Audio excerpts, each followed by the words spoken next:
बोसोरफ्रोमबो जोंनि आसामनि chief minister doctor Himanta Biswa शर्माया साफ्रोमबो एमएलए फोरनो मोनसे राङारि मोनसे जोंनो मोनसे थफ्ला होननानै बुंनांगोन, बेखौ थफ्ला हरो आरो बेखौ जोङो जोंनि रुगियाफोरनो, जोंनि फरायसाफोरनो जोङो राननानै होनांगौ।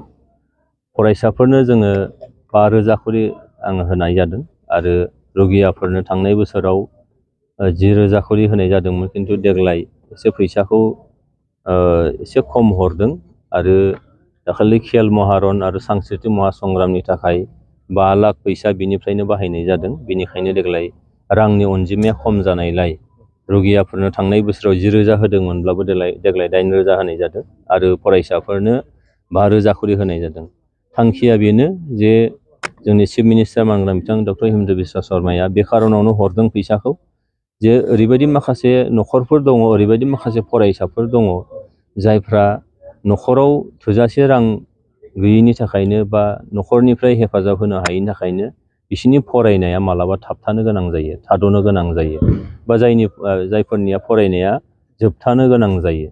जे फरायनायाव बिजाब नांगौ, फरायनो मालाबा एडमिसन लानायाव फैसा गैया जायो, मालाबा फरायनायनि थाखाय नांगौ माखासे मुवा बेसादफोर बेखौ बायनो हाया जायो। बिनि थाखाय बिथांमोननि फरायनायाव बादा सौफैयो। बेखायनो जोंहा सुबुं सम्पदा जौगानांगौ, जोंनि गेजेरनिफ्राय मोजां मोजां फरायसाफोर ओंखारनांगौ, जोङो गोरों मानसि ओंखारनांगौ, बे खार'नावनो बे फैसाखौ हरनाय जादों। आरो ओरैबायदि माखासे न'खरफोर दङ बा बेबायदि सुबुंफोर दङ जायफ्रा माने 2,000 3,000 फैसा गैयिनि थाखाय बिथांमोननि फिसा मोनसे बेमारा फैयै फैयै गिदिर मोनसे बेमार जाफैयो।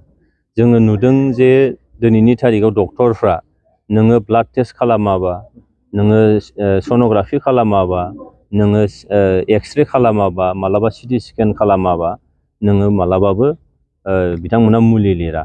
माने डायग्नस जाग्रोनांगोन, बिनि उनावसो मुलि लिरनाय जायो। नाथाय आखायाव फैसा गैया। बेफोर खारननि थाखायनो जाहाथे जोंनि फिसा मोनसे बेमारानो गिदिर जाहाथे थाङा, बिनि थाखाय रुगियाफोरनो राङारि मदद होनानै बिथांमोना जाहाथे मोजां मोनसे देहा थांनानै थानो हायो, न'खरा गोबां खहानिफ्राय जाहाथे रैखाथि मोननो हायो, बे खारनफोरनि थाखायनो दिनै बे रांखौ होनाय जादों। आङो आसामनि chief minister doctor Himanta Biswa Sharma बिथांखौ जोबोर जोबोर साबायखर जासिगोन जे थांनाय बोसोरथाम नाङै बिथाङा जोंनि फरायसा आरो जोंनि रुगियाफोरनो, जोंनि बिथांमोननो राङारि मदद होनो थाखाय जोंखौ जिखौ हेफाजाब होबाय, बिनि थाखाय आङो साबायखर जासिदों। थांनाय बोसोराव 800नि बारा सुबुंनो जों होनो हादोंमोन, आथिखालाव 600नि एसे बारा फैदों आरो दिनै नैबे चिरांदुवार ब्लकआव 122 सा बेमारि आरो फरायसाफोरनो होनो हानाय जागोन। जोंहा 9 ब्लक दङ इउपिपिएल हिसाबै, बे 9 ब्लकआव गासैबो हारि सायख'आ जासे, धोरोम सायख'आ जासे बे रांनि अनसुंथाइखौ होनाय जादों। आं मिजिं खालामबाय बेजों जाहाथे जोंनि फरायसाफ्रा मोजां मोनसे थासारियाव फरायनो हायो, रुगियाफ्रा रगनिफ्राय बिथांमोनहा बारग'नो हायो आरो मोजां मोनसे देहा लानानै न'खर संसार सामलायनो हायो, बेखौ आं मिजिं खालामदों।